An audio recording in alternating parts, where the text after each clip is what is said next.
Magandang araw sa lahat. Samahan niyo kami ng anak ko mamili ng gamit niya para sa kanyang school. Dito kami sa National Bookstore. Maraming salamat sa National Bookstore kasi malapit lang yan sa amin. And then, hindi na kami lumalayo.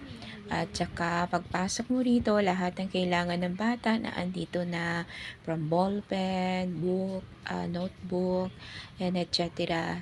Anything na needs ng bata sa school, nandito lahat. Maraming salamat kasi hindi na kami lalayo. Ayan.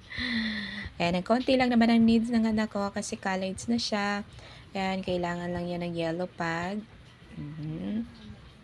And then, mga ball pen, kung ano-ano pa. So, ayan. Hinahayaan ko lang siyang mamili kasi malaki na siya. Alam niya na kung ano ang needs niya. So, ako naman nakasunod-sunod lang para mag-vlog. Kaya nahanap naman siya ng mga 1/4.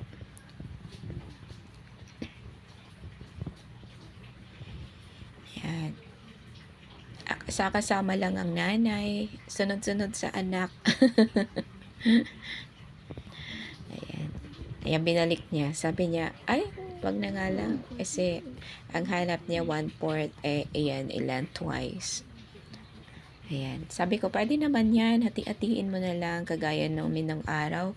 Sa school, wala naman, hindi naman uso sa amin noon ang 1/4, half, or lengthwise o crosswise na mga ganyan. Ang kinagamit lang namin noon kapag sinabi ng teacher namin na, okay, get 1/4 sheet of paper, gagawin namin na hatiin namin yung papel. And also, ako naman, dahil hindi naman kaila sa lahat, hindi naman po kami anak mayaman. So, alam nyo na, madalas nanghihingi ako ng papel sa kaklase ko.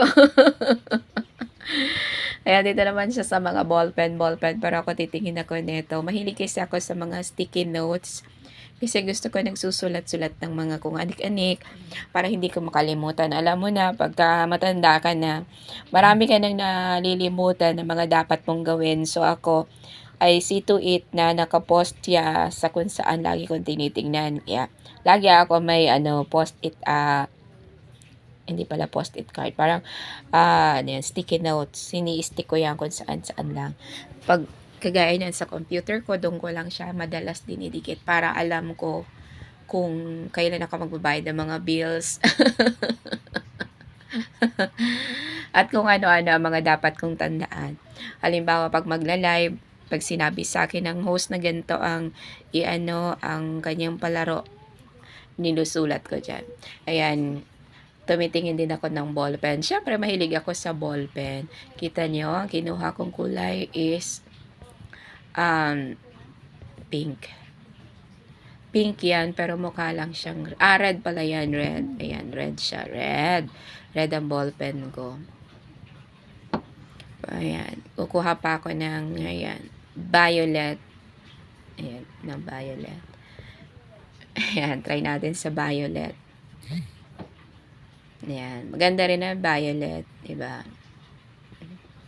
Mukha naman siya maganda, pero sa totoo lang, ang mga ganto kasi, pag hindi mo ginagamit, na-stack up. So, hindi mo na siya mapapakinabangan.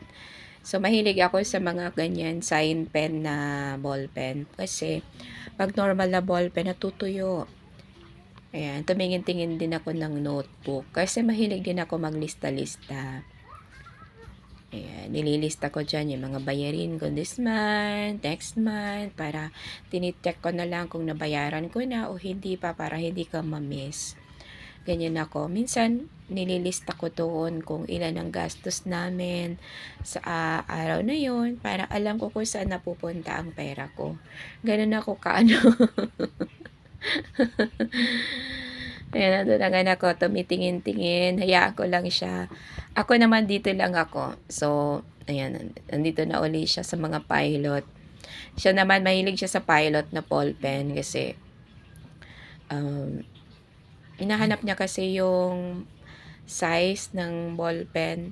May hinahanap siyang size ng ballpen. Ewan ko ha, pero yung mga ganun-ganun na ngayon. Samantalang dati normal lang naman ng mga ballpen.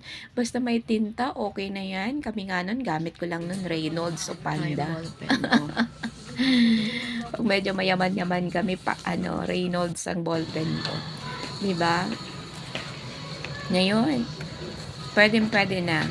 So, ayan. Dito na kami. Nakabili na ang anak ko ng needs niya. Konti lang naman ang needs niya eh. Ayan. Ayan. Konti lang. Konti lang naman ang napamili niya. Bye-bye everyone. Thank you for watching.